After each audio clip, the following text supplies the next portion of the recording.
je suis content et heureux de vous retrouver pour la deuxième séance. Aujourd'hui, on va parler d'un sujet très important, mais vraiment très important, parce que ça concerne le commencement du Coran. Quand on lit en général, je vais essayer de vous parler sur la question d'un verset qu'on appelle ayah, verset qui parle du Ramadan. C'est le verset 183 de la sourate, le chapitre 2. Ya ayyuhalladhina amanu kutiba alaykumus siyamu kama kutiba ala alladhina min qablikum la'allakum tattaqun. Vous qu'avez la foi, le jeûne vous a été prescrit, comme il a déjà été prescrit auparavant. Peut-être que vous arrivez à atteindre la foi. Donc ce verset contient plusieurs enseignements. Premièrement, ô vous qu'avez la foi, donc le Ramadan s'adresse aux croyants, c'est-à-dire on n'a pas le droit d'imposer aux non-croyants de cette religion la pratique du Ramadan, c'est-à-dire la liberté de conscience. Cette injonction coranique s'adresse aux croyants de ne pas imposer la religion islamique ou n'importe quelle religion, c'est-à-dire on n'a pas le droit d'imposer des idées qui ne sont pas adoptées par d'autres personnes. Ô les croyants, le Ramadan vous a été prescrit. Prescrit, c'est une injonction coranique qui fixe l'obligation, c'est-à-dire faites attention aux musulmans de classifier les actions. C'est-à-dire en islam, on a 5 jugements.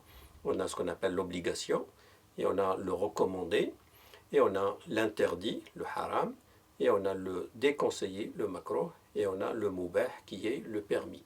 C'est-à-dire la charia est indifférente. Donc on a 5 jugements en islam. Le ramadan est une injonction obligatoire. Donc faites attention, vous les musulmans, quand vous pratiquez votre islam, soyez conscients de l'hiérarchisation de vos actions. Cette méthode va vous aider à vous rendre dans votre vie, d'hiérarchiser également vos actions et de pratiquer les priorités au préalable.